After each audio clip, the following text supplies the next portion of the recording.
In a quiet Pennsylvania town where everyone knows your name, 21-year-old Emily Hart seemed destined for something bright. A promising future, a kind soul, and a heart for helping others.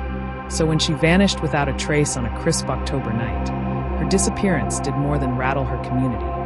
It exposed the darkness that had been hiding in plain sight. This is the story of Emily Hart, and the secrets she never got the chance to tell. Emily Hart was, by all accounts, the girl you hoped your daughter would grow up to be. She was a senior at Millhaven College, studying psychology with plans to become a school counselor. Teachers called her focused. Her friends described her as someone who remembered your birthday and your dog's name. Emily also worked weekends at the local animal shelter and tutored math at the high school. She didn't drink, didn't party much. In a small town like Millhaven, population 10,206, she stood out for all the right reasons. That's what made her disappearance so jarring. On October 9th, 2018, Emily left the campus library at 8:27 p.m., walking the familiar half-mile route back to her off-campus apartment. She texted her roommate, "Leaving now. Want me to grab snacks?" That was the last time anyone heard from her. Her roommate reported her missing around 1 a.m. By morning, Emily's phone was going straight to voicemail, and she had missed her midterm. Something unthinkable for someone as disciplined as Emily. By noon, police were involved, and a missing person bulletin went out. Within 24 hours, hundreds of flyers were posted. Search dogs were brought in. Drones scanned the wooded trails behind campus. The town had never seen anything like it. But Emily was gone, and there were no signs of a struggle, no witnesses, no immediate suspects. At first, police believed this was a random act, a crime of opportunity. There had been a report of a dark SUV driving erratically near campus that night, and speculation ran wild. Was it a serial abductor? A traveler passing through? But there were no confirmed sightings, and security footage from nearby businesses failed to provide any leads. Weeks passed, and hope began to fade. That is, until they dug into Emily's digital life. When police accessed Emily's phone, they found something strange, a discreet messaging app that wasn't visible on her home screen. The app was password protected, but once unlocked, investigators found over 200 messages with someone she had saved only as MH. The tone was emotional, sometimes loving, sometimes volatile. "You said you'd leave her. Don't let anyone find out. They'd never believe me anyway." After tracing the IP activity and cross-referencing with phone data, police identified MH as Dr. Matthew Heller, Emily's academic advisor. Dr. Heller was 42, married with 2 children, and had taught at Millhaven College for nearly a decade. His reputation was spotless, articulate, respected, even charismatic. When questioned, he denied any inappropriate contact with Emily.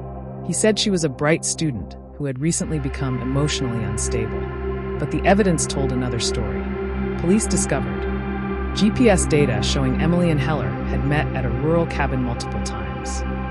Emails Emily had drafted but never sent, describing how the relationship began as consensual but had become controlling and coercive.